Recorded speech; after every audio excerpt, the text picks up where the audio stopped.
Bonjour à tous. On a décidé dans cette période de confinement de modifier un petit peu les, euh, les façons de communiquer avec nos camarades et de porter nos revendications. Alors, comme on est tous assignés à résidence, comme dirait HK, on a décidé de faire des interviews croisées. On va vous proposer quelques rencontres avec des camarades de l'Union locale CGT de Dieppe. À l'instar des intervenants à la télévision, je me suis placé devant ma bibliothèque, il paraît que ça fait bien, même s'il n'y a pas grand-chose dans ma bibliothèque. Voilà, aujourd'hui on va commencer avec François-Xavier Durand, pardon, avec un D comme Durand, secrétaire général de la CGT Éducation 76. Évidemment, il est au cœur de l'actualité avec les annonces de reprise de l'école le 11 mai par Emmanuel Macron, puis le bafouillage gouvernemental, mais bon, ça on a l'habitude avec oui, peut-être, c'est pas sûr, un ou deux, trois, quatre, on n'en sait rien, ce sera pas obligatoire ou pas, enfin voilà, bref. Et puis un peu sur comment il vit la situation actuelle, ce confinement, en tant que militant très actif. Donc voilà, c'est le premier numéro de cette interview croisée, on essaiera d'en faire quelques-uns pendant cette période.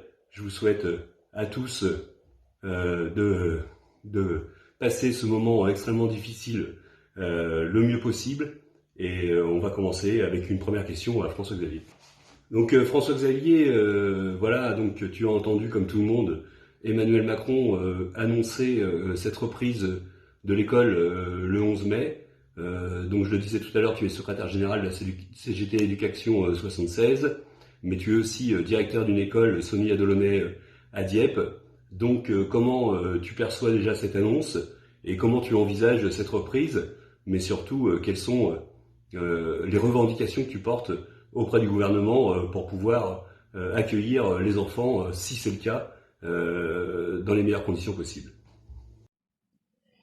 Oui, Mathias, effectivement, le président de la République, en annonçant la réouverture progressive des écoles, collèges et lycées à partir du 11 mai, on voit bien qu'il répond à une injonction du MEDEF, hein. On l'a déjà vu avec les ordonnances liées au confinement, où on a détricoté le droit du travail, hein. Et bien là, le MEDEF ne veut qu'une chose, c'est retrouver la possibilité de relancer l'économie et de refaire tourner les entreprises.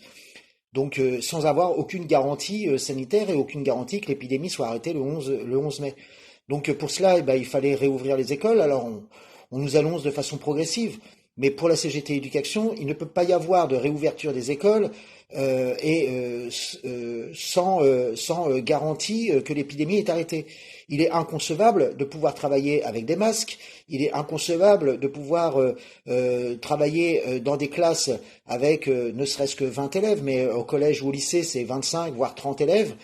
C'est inconcevable de respecter les règles de distanciation telles qu'elles sont encore préconisées et qu'elles le seront encore le 11 mai.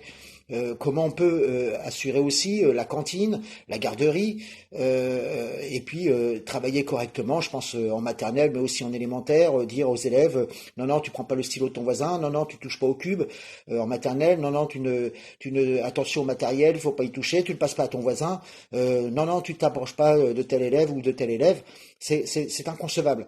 Et puis l'idée de la progressivité, pour l'instant, on a aucune annonce qui est faite là-dessus, une progressivité où on nous dit il faudrait que ça soit peut-être pour les élèves qui ont le plus de difficultés. Mais les élèves qui ont des difficultés, ils ont besoin de moyens toute l'année et même en dehors des épidémies.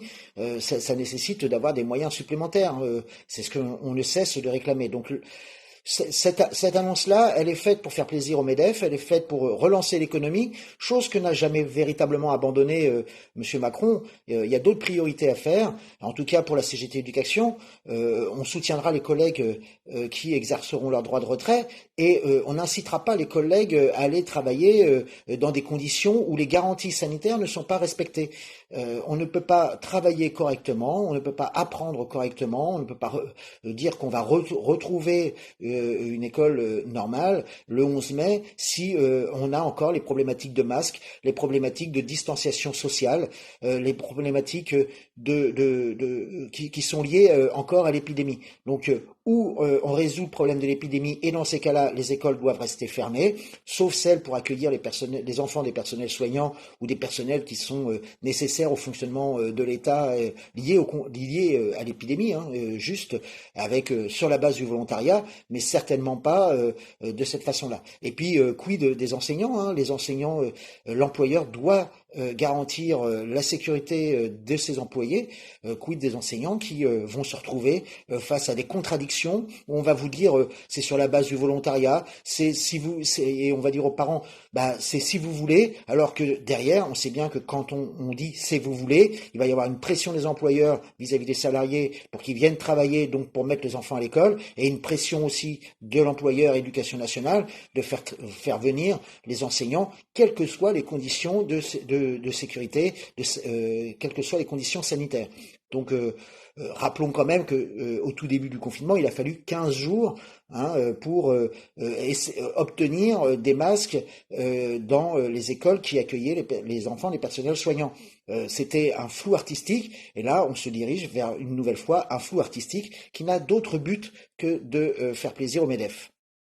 Une deuxième question, François-Xavier, au-delà de ces annonces de reprise, je sais que la CGT est extrêmement en colère parce que le gouvernement et le ministère de l'Éducation nationale a continué de parler de fermeture de classe. Dieppe est particulièrement concerné, mais aussi tout le département de Seine-Maritime. Est-ce que tu peux nous dire quelques mots, d'une part, sur le fait que pendant cette période de confinement, on continue de programmer des fermetures et surtout nous parler un petit peu de la région diepoise. Bah oui, Mathias, effectivement, sur la carte scolaire, pendant le confinement, les opérations devaient se dérouler comme si de rien n'était.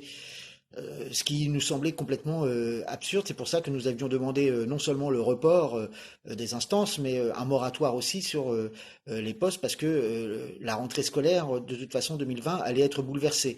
On n'était pas en état de pouvoir préparer sereinement la rentrée scolaire. Les mairies étaient fermées, on ne pouvait pas faire les inscriptions. Les écoles étaient aussi fermées. C'était difficile d'exercer notre rôle d'organisation syndicale pour pouvoir faire remonter les prévisions d'effectifs pour la rentrée prochaine. Donc on avait demandé un moratoire, le report de l'ensemble des instances, et nous n'avions pas siégé au premier CTSD qui était prévu le 3 avril.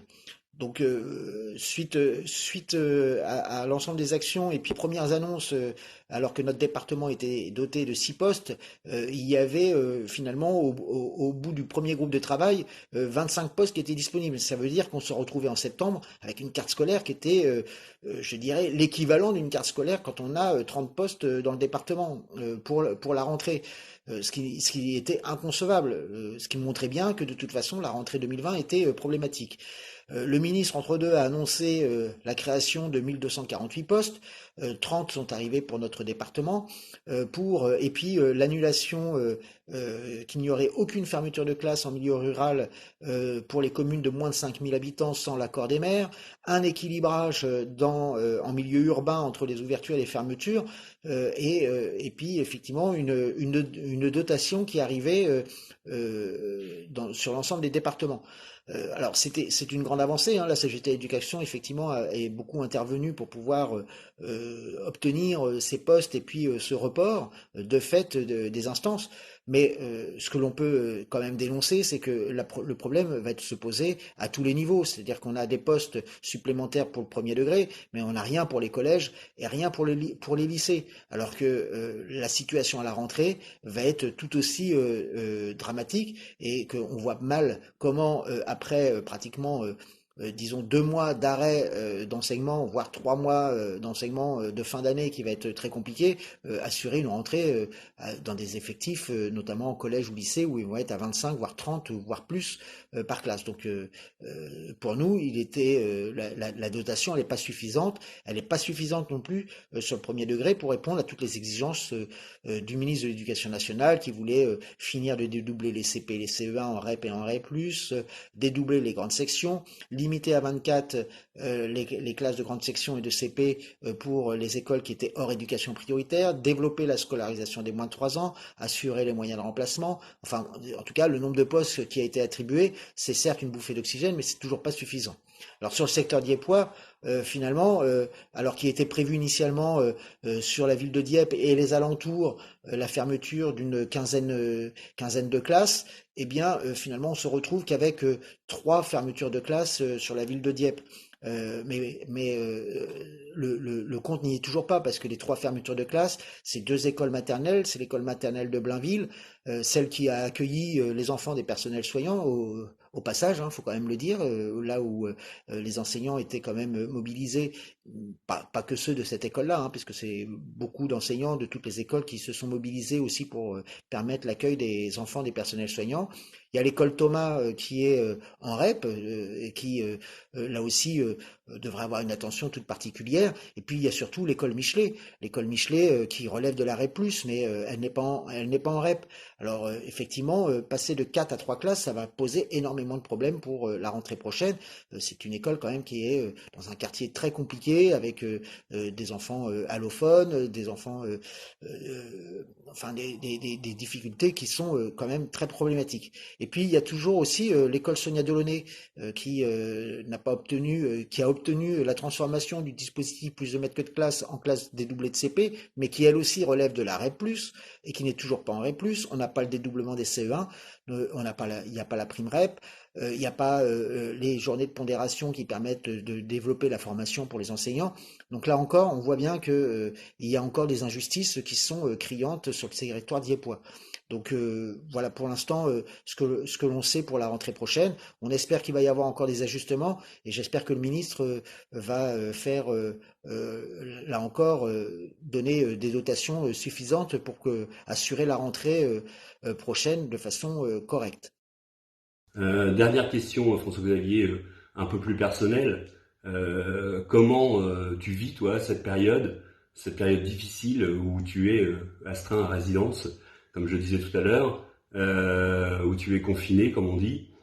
Comment tu vis cette période et surtout comment toi, un militant extrêmement actif, tout le monde le sait, qui est toujours au four au moulin, je sais aussi que tu participes au maraude le soir avec le SAMU social. Comment tu vis cette période extrêmement difficile et notamment quelles sont tes rencontres avec tous ces gens qui sont dans une extrême précarité, ceux qui sont les oubliés de la République.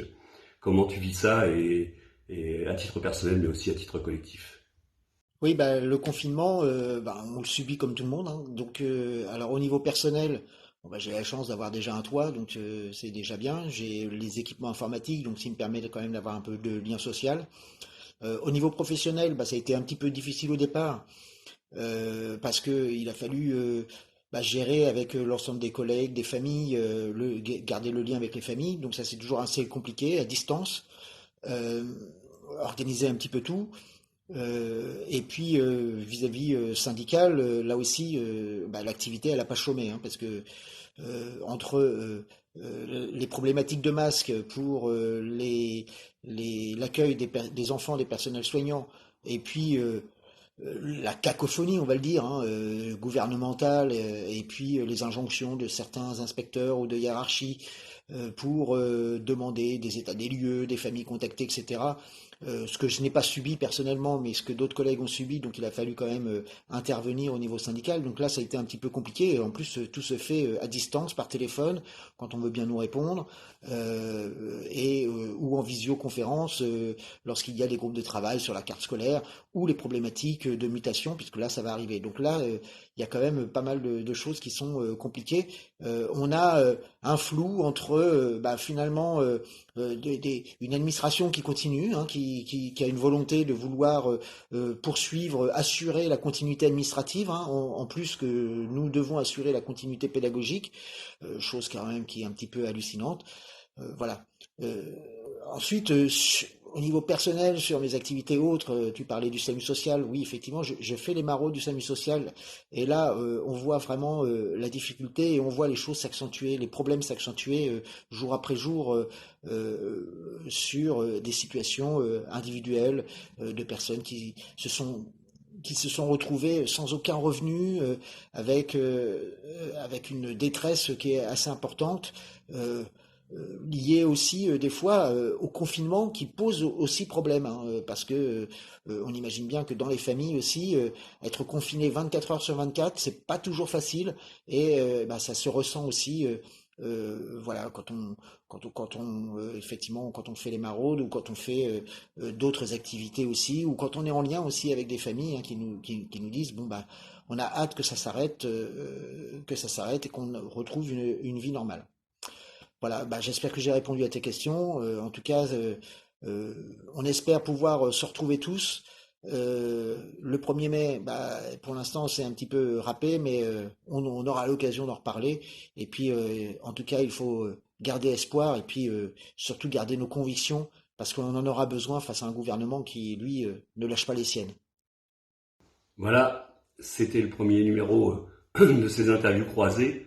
Nous reviendrons le plus souvent possible avec d'autres camarades, ceux qui sont en première ligne à l'hôpital ou ceux qui sont dans l'industrie et qui sont ce qu'on appelle de la chair à poison, puisqu'ils doivent absolument continuer à travailler, y compris pour des choses qui ne sont absolument pas essentielles, ceux dont les industries ont fermé et qui réouvrent aujourd'hui, ceux qui travaillent dans l'alimentaire aussi, on a beaucoup de camarades qui travaillent dans l'alimentaire. Nous reviendrons assez souvent, le plus souvent possible, autour de ces interviews pour vous montrer que la CGT, elle porte des revendications, mais elle est toujours dans l'actualité, toujours dans la société, pour porter une vision d'un autre monde, une vision où, comme le démontre actuellement la période dans laquelle on le vit, ce sont les travailleurs qui sont la force de travail, ce sont les travailleurs qui créent la richesse, mais qui malheureusement n'en récoltent pas les fruits. Voilà, je vous souhaite à tous une bonne journée, prenez soin de vous et à très bientôt dans la lutte, dans les manifestations et au cœur de tous nos combats.